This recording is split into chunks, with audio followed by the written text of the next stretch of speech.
ঐতিহাসিক গদির দিবস আকস্মিক কোনো ঘটনা নয়। মহান আল্লাহ রব্বুল আলমিনের নির্দেশে রসুল্লাহ তাঁর বিদায় হজ লগনে 18ই জিলহজ গদির খুম নামক অবস্থানে সাহাবিদের নিয়ে যা ঘোষণা করেছিলেন এবং উদযাপন করেছিলেন সেই বিষয়টি আমি আপনাদের সামনে তুলে ধরব। তাহলে আল্লাহ রব্বুল আলমিনের নির্দেশটা কি? সূরা মায়েদার 67 নম্বর আয়াত, বিসমিল্লাহির রহমানির রহিম, ইয়া আইয়ুহার রাসূলু বাল্লিগ মা উনজিলা ইলাইকা মিন রাব্বিক ওয়া ইন লাম তাফআল ফামা বাল্লাগতা রিসালাতাহু ওয়াল্লাহু ইয়াসিমুকা মিনান নাস ওয়াল্লাহু লা ইয়াহদিল কওমিল কাফিরিন। এই আয়াতে মোবারকার শাব্দিক বাংলা অর্থ যা আমাদের অনুবাদে পাওয়া যায় আমি আপনাদের সামনে পেশ করছি। ইয়া আইয়ুর রাসূল বাল্লিগ, হে রসুল আপনি পৌঁছে দিন। মা উনজিলা ইলাইকা মিন রাব্বিক, আপনার প্রতিপালকের পক্ষ থেকে যা আপনার উপর অবতীর্ণ করা হয়েছিল, যা অবতীর্ণ করা হয়েছে। ওয়া ইন লাম তাফআল, আপনি যদি তা না করেন, ফামা বাল্লাগতা রিসালাতাহু, তাহলে আপনি রিসালাত পৌঁছালেন না। ওয়াল্লাহু ইয়াসিমুকা মিনান নাস, আমি আপনাকে মানুষের অনিষ্ট থেকে রক্ষা করব। ইন্নাল্লাহা লা ইয়াহদিল কওমিল কাফিরিন, নিশ্চয়ই আল্লাহ অস্বীকারীগণকে, অবিশ্বাসীগণকে পথ প্রদর্শন করেন না। এই বিষয়টিকেই যদি আমরা সুন্দরভাবে বোঝার চেষ্টা করি, এটা যদি আমাদের বোধগম্য হয়, তাহলে পরিষ্কার হয়ে যায় বিষয়টি। রসুল্লাহকে আল্লাহ রব্বুল আলমিন এই আয়াত দিয়ে পৌঁছে দিতে বলছেন। এই সময়টি কখন? 23 বছরের রিসালাতের শেষ প্রান্তে। ইতিপূর্বে তাওহীদের বাণী, রিসালাত নিজ দায়িত্বে পৌঁছিয়ে দিয়েছে। সালাত, সওম অর্থাৎ রোজা, যাকাত, এগুলি পৌঁছে দেওয়া হয়েছে। পারস্পরিক মানুষের দৈনন্দিন জীবনের সম্পর্কের লেনদেন, বিধিনিষেধ, সমস্ত কিছু রাসূলুল্লাহ পৌঁছে দিয়েছেন। এরপরেও আল্লাহ একটু এমফেসিস দিয়ে বলেছেন, আপনি পৌঁছে দিন। যদি পৌঁছানো না হয় তাহলে আপনার রিসালাত পৌঁছানো হলো না। তাহলে বিষয়টি কি? তখন রাসূলুল্লাহ এর মধ্যে হজ করেননি। হজ ইসলামের রোকন।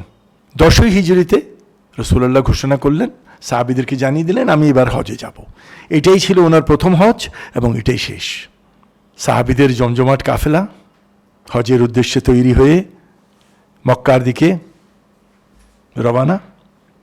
9ই জিলহজ আরাফাতের ময়দানে রাসূলুল্লাহ খুতবা দিলেন জোহরের নামাজের পর।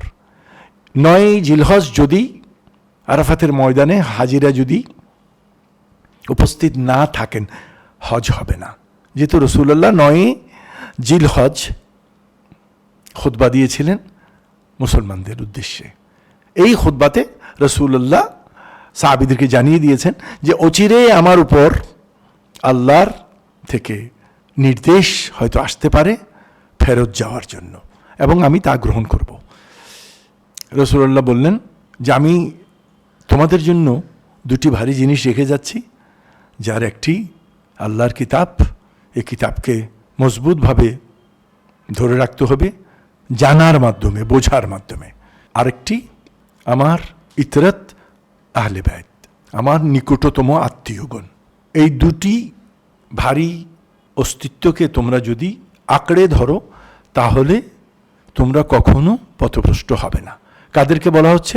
তখন যারা রাসূলুল্লাহর সান্নিধ্যে উপযুক্ত সাহাবী, স্ব স্থানে মর্যাদাবান সমস্ত সাহাবী, প্রথম শ্রেণীর থেকে শুরু করে যারা উপস্থিত ছিল, তাদের উদ্দেশ্যে রাসূলুল্লাহ এটা বলে দিলেন যে তোমাদের জন্য 2টি জিনিস রেখে যাচ্ছি, এই 2টিকে তোমরা আঁকড়ে ধরলে তোমরা জীবনে আর পথভ্রষ্ট হবে না। তাইলে পথভ্রষ্ট থেকে মুক্তির পথ রাসূলুল্লাহ বলে।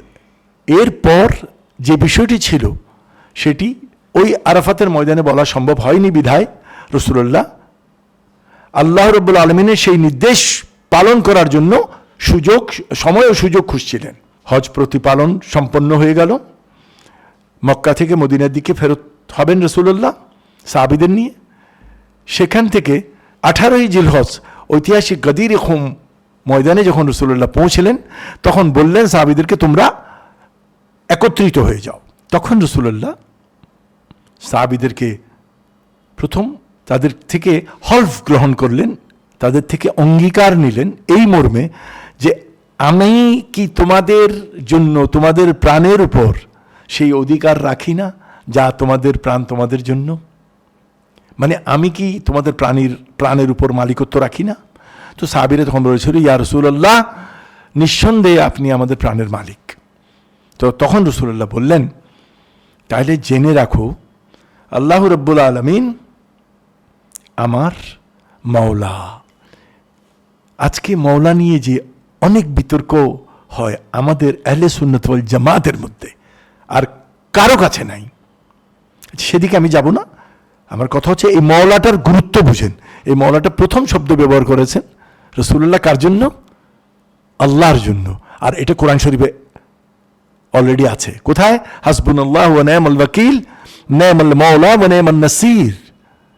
তো মাওলা শব্দের অর্থ এখানে হচ্ছে অভিভাবক। আর অভিভাবক কে হতে পারে? এই জন্য রাসূলুল্লাহ অঙ্গীকার নেওয়ার সময় আরবিতে বলেছিলেন, আলাস্তু আওলা বিল মুমিনিনা মিন আনফুসিহিম, আমি কি মুমিনদের উপর সেই অধিকার রাখি না আওলা হওয়ার, শ্রেষ্ঠ হওয়ার? তখন সবাই বলেছিল, ইয়া রাসূলুল্লাহ। তখন তারা যখন অঙ্গীকারবদ্ধ হলো, সাহাবীরা যখন অঙ্গীকারবদ্ধ হলেন, তখন রাসূলুল্লাহ বললেন, আল্লাহ আমার মাওলা, আল্লাহ আমার অভিভাবক, এবং আমি তোমাদের মধ্যে শ্রেষ্ঠ, এই জন্য আমি তোমাদের মাওলা। আর তখন রাসূলুল্লাহ সাইয়েদনা আলী ইবনে আবি তালিব আলাইহিস সালাতু ওয়াস সালামকে দুহাত ধরে সমানে তুলে ধরে ঘোষণা করলেন, এটাও জেনে রাখো যে আমি যার মাওলা, এ আলীও তার মাওলা। তার মানে আমি যাদের অভিভাবক, আমি যাদের কান্ডারি, আমি যাদের গাইডেন্স, আমি যাদের টিচার, আমি যাদের উপর মালিকত্ব রাখি, এই আলীর এই সমস্ত ক্ষমতা তার উপরে আল্লাহর পক্ষ থেকে অর্পিত হয়েছে।